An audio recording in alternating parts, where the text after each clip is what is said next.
less than 18 months, we've turned around 4 years of disaster, and we now have the strongest border in American history. We went from the worst border I've ever of any country in history. 25 million people came through in 4 years, and these are people that, in many cases, you don't want. They were murderers, they were drug dealers, they were people that you do not want.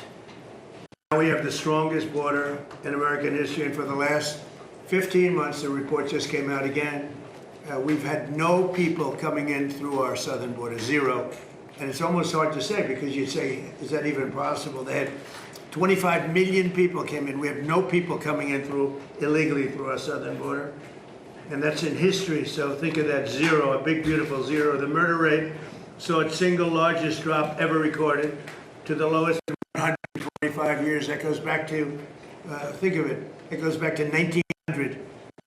Lowest murder rate in the history of our country. So that's something. Today, I just want to mention that we heard in Minnesota there was a cyber attack, and they blame it on Iran. I don't think so. I blame it on Minnesota because they're grossly incompetent. There was a cyber attack of 30 water plants, and I would blame it on Minnesota and the governor, the corrupt governor of Minnesota. They like to say, oh, it was Iran. Iran should be so lucky. Iran's got bigger problems than worrying about Minnesota. This month it was announced that inflation is dropping at the fastest rate in more than 6 years. Walmart, Sam's Club, Giant Eagle, and others are slashing prices by hundreds of grocery stores, and all of the stores, I mean, throughout the country, they're slashing prices. Something for a long time since my last administration. The stock market has set 73 all-time record highs since the election. That means all-time record highs, 73 days out of a very short period of time.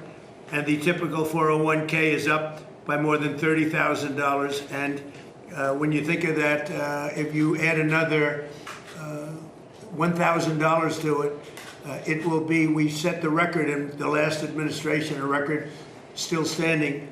This administration is going to blow my last administration away. When the factories that we're building at record, and we're not building them, all over the world they're building. They're coming from all over the world. They're coming from Germany with the cars. They're coming from Germany. They're coming from Japan, South Korea, Canada. From all over the world, they're building auto plants here because otherwise they have to pay tariffs. The tariffs have made our country rich and successful.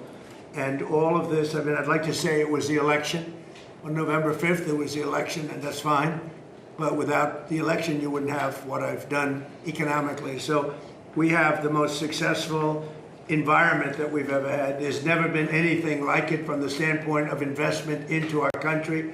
It's 5 to 6 times higher than anybody has ever seen, than any other country, not just us, has ever had. On July 4th, we launched Trump accounts, a key provision of our great, big, beautiful bill.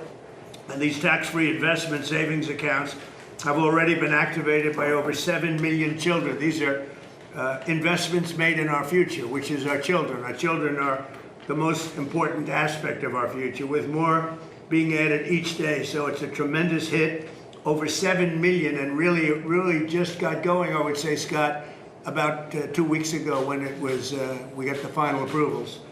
And we have over 7 million. Actually, there's never been anything quite like that. But millions of accounts are pre-funded with $1,000 from the U.S. Treasury or generous gifts from private donors like Michael and Susan Dell and others who have given billions of dollars, billions. People are putting up hundreds of millions and billions of dollars into it and buying really a great future for children. When they turn 18 or when they turn 21, instead of having no hope, no future, they will end up with hundreds of thousands of dollars and maybe even more than that. So it's going to be something to see. With modest additional contributions, they'll grow by numbers that it could be over $200,000. We're looking at the timeline. I wish we had an economy like we have now, with the stock markets going up, but they will benefit by our country being successful. And we're going to give every child a head start on the American dream. So go to trumpaccounts.gov. They're really something. The whole world's talking about it, and it's far ahead of schedule. Nobody thought it would be as successful as it's been. It should be. It should be. And we start them off with $1,000, and this was part of the great, big, beautiful bill. with my most favored nation policy, you could say this is even a bigger thing, if that's possible. On drug prices, we're achieving record discounts on prescription drugs. The prescription drugs were going through the roof for many years, and now we're getting record discounts with price differences of 300, 400, 500, 600%. Nobody's ever heard of a thing like that. And what this is all about is that we had the highest prices anywhere in the world by far. Most expensive drugs, prescription drugs, and others. The highest in the world. The whole world was laughing at us. We paid for the rest of the world. We subsidized the whole world. And I said, we're not going to do that. And I started it in the first administration. I took it up. Obviously, Biden wasn't able to do anything about it because you had to get the consent of the drug companies, and you had to get the consent. More difficult would be the consent of other nations. The other nations had to agree, but they were paying a fraction, sometimes 10%, 20%, 40%, 70% less. So I had to call them and I had to get them on, and I said, if you don't do it, we're going to have to charge you tariffs. And they all said no at first, very politely said, sir, we can't do that. We're not going to double our prices. They had to double their prices, and in some case triple their price, and we would come down. So a pill that sold for $10 in Germany would sell for $130 in New York. Same pill from the same company, the same factory, the same plant, the same laboratory, from $10, and we pay $130. I say, no. Now the world is a bigger place, so it's not as bad as it sounds for them. So they went up to 20, and we came down to 20. So we now have the lowest drug prices anywhere in the world. We're tied with the lowest, but we're basically its favored nation. So we have the lowest drug prices anywhere in the world from the highest drug prices anywhere in the world. Now, what that does for your health care, I mean, I see these fake polls where the Democrats have wonderful numbers on this stuff, and they are horrible. What they've done, Obamacare is a total disaster. It's a costly wreck. It's unaffordable. We call it the Unaffordable Care Act. It's a disgrace. They never even thought of being able to do something like this. They didn't even try. They didn't even try. So I got the drug companies first, and then I got the countries. And the drug companies agreed because they knew the countries wouldn't agree. And when I called Germany, France, when I called the UK, when I called all of these countries, I said, you got to do it. It's unfair. We're paying 10 times more than you're paying for the same drug. You can't do this. And they said, well, we're not going to do that because we're going to have to double our price in order to make you happy. I said, no, maybe you're going to have to triple your price. They said, well, we can't do it. I said, that's all right. If you can't do it, then I can't do something also. And I'm going to charge you very substantial tariffs, which are far more than we're talking about. And they all said, we'd love to do it. We would love to do it. It would be our great honor to do it. So nobody else would do this. This would have never happened. So your drug prices have gone down by numbers not even thinkable. My first term, I had the privilege of having lower drug prices from the beginning of the year till the end for the first time in 28 years, you remember. And I called a news conference to announce it. So the year it ended, and I was turned out 1/8 of a percent. 1/8 of a percent, little tiny this much. It went down that much during 1 year. First time in 28 years it went down. It was always like this, just up, more expensive. And I called a news conference. I was so proud of myself. And I said, ladies and gentlemen, the first time in 28 years, drug prices have gone down from January till the end of December. And I want to just congratulate everybody for being a part of this wonderful experiment. And 1/8 of a point. Now we're talking about 400, 500, 600% coming down. We pay the lowest drug prices anywhere in the world from the highest. So, and I'll say it again and again because the press doesn't want to report it. The fake news doesn't want to report it. They don't want to talk about it. What that does for healthcare, Bobby, is unbelievable because medicine's a big part of healthcare. So I wish that people would understand that, and I hope they're going to vote for us in the midterms because you'll see some stuff that will be horrible because they can blow it very fast if they don't know what they're doing. So your drug prices are great. I saw Spain yesterday, and I watched the catastrophe that took place. It looks like an invasion of a country by hundreds of thousands of people. And that same thing's going to happen to us if the Republicans don't get elected, except worse, much bigger. much easier to get into, despite the fact that we have built thousands of miles of wall, which I said we were going to do, but we didn't have that, forget it.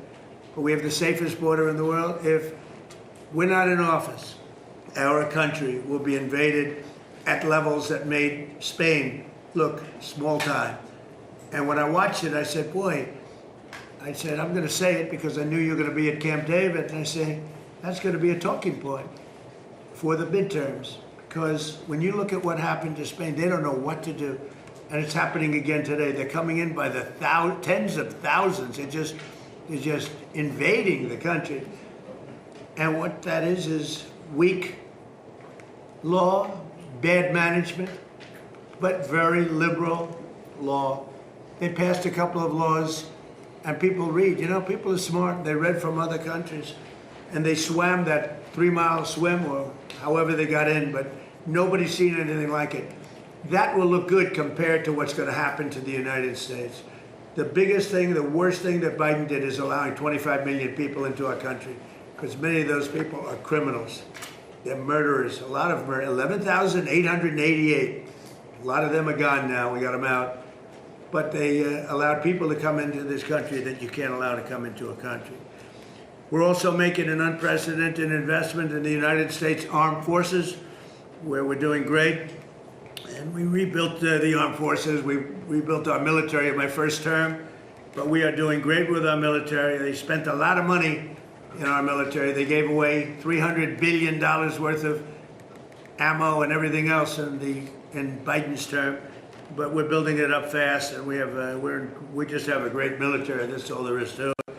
But we rebuilt it in my first term, and we're using it in my second term with Venezuela and other places, and Iran now.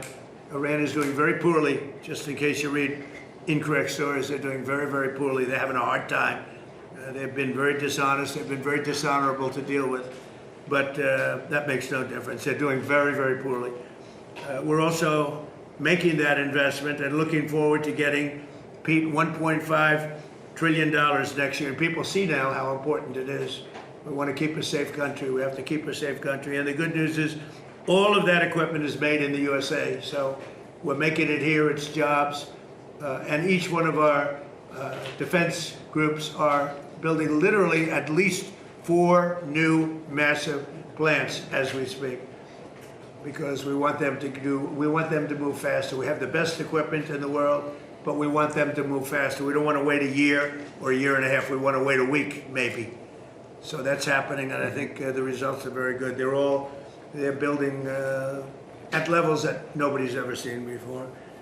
And we've had tremendous success, and our military was just proud of it. Again, Venezuela was a one-day war, and we have a great relationship with Venezuela. We're partners with Venezuela now, taking out tens of millions of barrels of oil, and going to Houston, going to Alaska, going to Louisiana, going to different places for refineries, and it's been very much amazing. The administration has done more in 18 months than most administrations have done in 8 years if you had a 2-termer. We've done more in 18 months than anyone's ever seen before. Nobody's ever seen. This is the golden age of America. And we have a war that's going on. I guess you call it a war. Maybe I call it a military operation, because they have no Navy. It's been obliterated. Their Air Force has been obliterated. They have no planes. Their missiles have been largely, they have some left. They have some, but they have far fewer than they had 4 or 5 months ago. Their manufacturing capacity is almost gone. The drone capacity is almost gone. There are very few, but they have some. If they have one, that's too many as far as I'm concerned. But we've done an amazing job with Venezuela. We've done an amazing job here. We're in there for 5 months. You know, I know people like to say, because we did a much bigger job, much more important job than we originally anticipated. So we're in there for 5 months, and if you look at Vietnam, they were in there for 20 years. You look at Afghanistan, they were in there for many years. You look at any one of the wars, Korea, any one of them, they're in there for many years. We're in for 5 months, and we have obliterated their military capacity. Again, they've got some left, but soon they won't have some left. So I just want to thank everybody around this table. You've been very special. I want to thank a lot of the media people because many of you have been very, very fair and that's one of the reasons you're here, frankly. But you've been very fair. You've covered me this time much more fairly, I think, than the first term. The first term was a great success. We had the greatest economy in history in the first term, and this term is going to blow it away. I think this term is going to actually blow it away. So it's an honor.